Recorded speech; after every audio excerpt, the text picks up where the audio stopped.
In onze regio zijn honderden mensen aan de slag met kunst. Maak kennis met die mensen. Dit is de Kunstafkieken.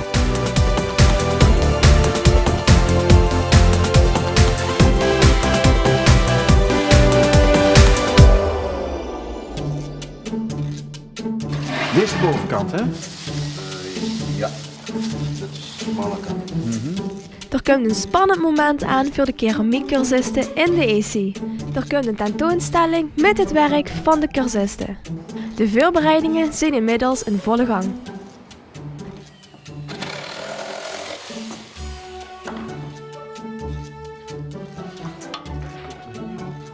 Een klein stukje eraf.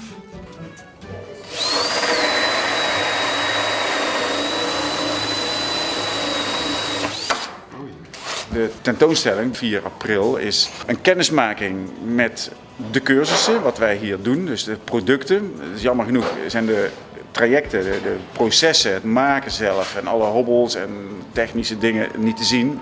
Maar het is heel mooi om die eindproducten van die mensen te zien. En van elke discipline die we hier hebben, van edelsmeden tot schilderen, steenhakken, keramiek. Daar is iets te zien van elke cursist die er mee wil doen. En het geeft een heel mooi overzicht. Leuk voor de cursisten, dat zij een echte mooie tentoonstelling krijgen.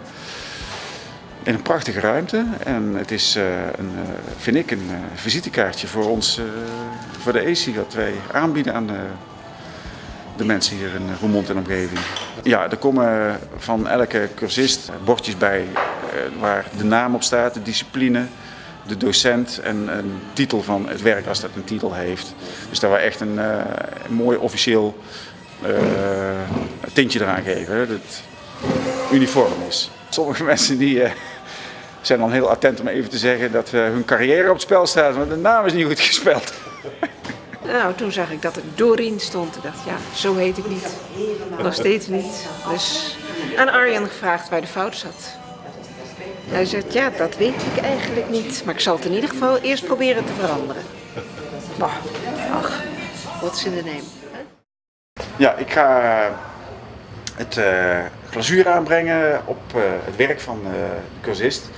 En dat moet mooi egaal zijn, zonder dat het met kwastspoor te zien is. En dat doe ik met een spuit. Het geeft een mooie, egale poederlaag glazuur op het oppervlak. En de eerste laag die hebben we al met oxides gedaan. Wordt wat donkerder. En deze laag wordt grijs-groenig. Met donkere effecten erin. En dan gaat hij terug de oven in tot 1050 graden. En dan hoop ik dat mensen blij zijn. Dus muilkorf op.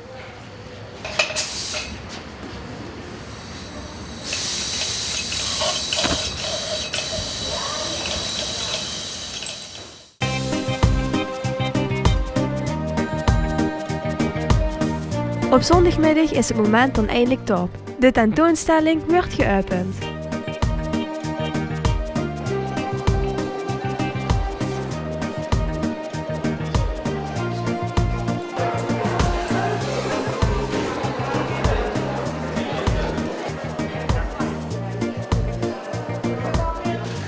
Het is een afspiegeling van alle mooie dingen die er binnen de afdeling beeldend hier bij EC Cultuurfabriek gebeuren. Als u meteen de expo binnen gaat lopen, dan zult u werken aantreffen van beginnende leerlingen, beginnende cursisten, ervaren cursisten, van volwassenen, maar vooral ook van jeugdigen. En u komt ontzettend veel verschillende technieken nu tegen. Allemaal elkaar de hand vasthouden.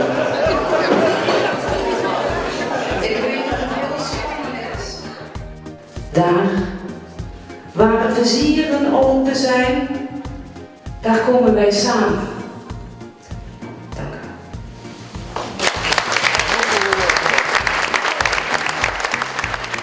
Ja, het is voor cursisten vind ik ook een cadeautje. Niet alleen spannend, maar het is ook echt een cadeautje om een keer letterlijk en figuurlijk in de schijnwerpers te staan.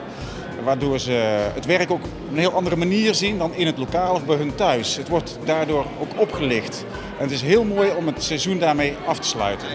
Ja, ik vind het heel mooi dat er 2 totaal verschillende ruimtes ontstaan zijn. Boven en beneden, dat we een hele andere belichtingsomstandigheid hebben. En het werk komt enorm tot zijn recht omdat er veel ruimte is in een hele mooie oud-industriële ambiance. En dat doet ook iets goed aan het werk. Het geeft een hele mooie mix van alle disciplines. Nou, zoals het nou neergezet is, denk ik dat we daar echt een hele mooie tentoonstelling van gemaakt hebben.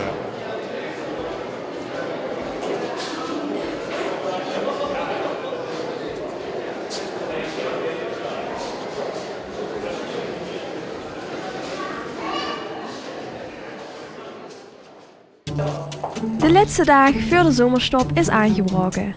Wie zou het zien afgelopen met de stier van Helma? Ja, ik vind hem zelf geweldig geworden. Echt heel erg leuk vind ik hem. Ik heb hier een oxide opgedaan, een koperachtig wordt het dan. En de rest dat is met groene glazuur bewerkt. En ook hier overheen komt dat groene glazuur en dan wordt dat zo'n mooie, net alsof dat brons is, wordt die kleur ganz anders. En hier heb ik dat ook een klein beetje gedaan en dan komt dat groene echt naar voren toe. Ja, en de rest wordt dan, dat wou ik dan ook hier dat dat groene een beetje naar voren kwam. Arjan geeft zich echt hele goede adviezen. En hij helpt zich ook als iets niet lukt, bijvoorbeeld hier met de ruk, dat was best wel moeilijk. En dan kunt hij ook even natuurlijk meehelpen. En hij geeft goede aanwijzingen, hele aardige man, heel rustig. Dus dat, ik vind het wel een fijne leraar. Ik heb nu 4 flessen gehad en eigenlijk had ik hem in 4 lessen helemaal klaar. Dus zo is er een geheel wel mooi geworden. Ja, toen hebben ze hem ook al gezien en mijn man vond hem ook geweldig.